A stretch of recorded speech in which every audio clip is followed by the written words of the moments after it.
வணக்கம். குரல் அறிவோமிற்கு உங்களை வரவேற்கிறோம். அதிகாரம் 3. நீர்த்தார் பெருமை. குரல் 23. இருமை வகைத்தறின் தீண்டரம் பூண்டார் பெருமை பிறங்கிற்றுலகு.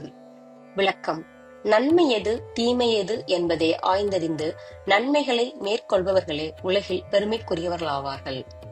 Explanation in English: The greatness of those who have discovered the properties of both states of being and renounced the world shines both on earth beyond all others.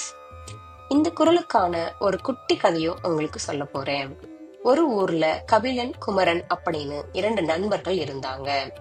2 பேரும் ஒரே காலேஜ்ல தான் படிச்சுட்டு வராங்க. 2 பேரும் நெருங்கிய நண்பர்களா இருந்தாலும் குமரனுக்கு வேறு சில ஃப்ரெண்ட்ஸ்களும் இருந்தாங்க. கபிலன் எந்த ஒரு விஷயமாக இருந்தாலும் நல்லது எது கெட்டது எது அப்படின்னு பிரிச்சு பார்த்துட்டு தான் அந்த வேலையை செய்ய ஆரம்பிப்பான். ஆனால் குமரன் ஆழம் தெரியாம காலை விட்டுட்டு பின்பு அவதிப்படுவான்.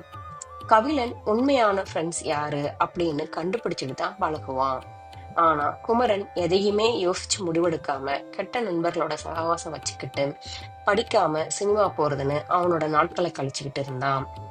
ஆனா கபிலன் நல்ல ஃப்ரெண்ட்ஸ் கூட மட்டும்தான் பேசுவான், ஜாலியா இருப்பான். அது மட்டும் இல்லாம அவனோட டைம் வேஸ்ட் பண்ணாம நல்லா படிக்கவும் செய்வான்.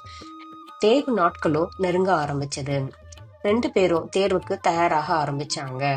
கபிலன் அனைத்து பாடங்களையும் தேர்ச்சி பெற்று நல்ல ஒரு வேலையும் அவனுக்கு கிடைச்சிச்சு. ஆனா குமரன் தேர்வு சரியா எழுதாம தேர்ச்சி பெறாம வேலைக்கு போக முடியாம ரொம்ப கஷ்டப்பட்டான். அவனோட அம்மா அப்பாவும் ரொம்ப கஷ்டப்பட்டாங்க.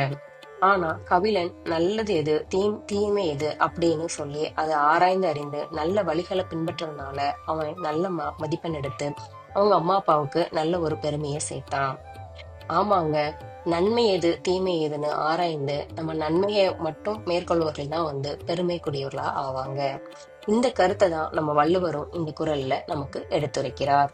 நன்றி. மீண்டும் ஒரு குறளுடன் ஒரு குட்டி கதையுடன் உங்களை சந்திக்கிறேன்.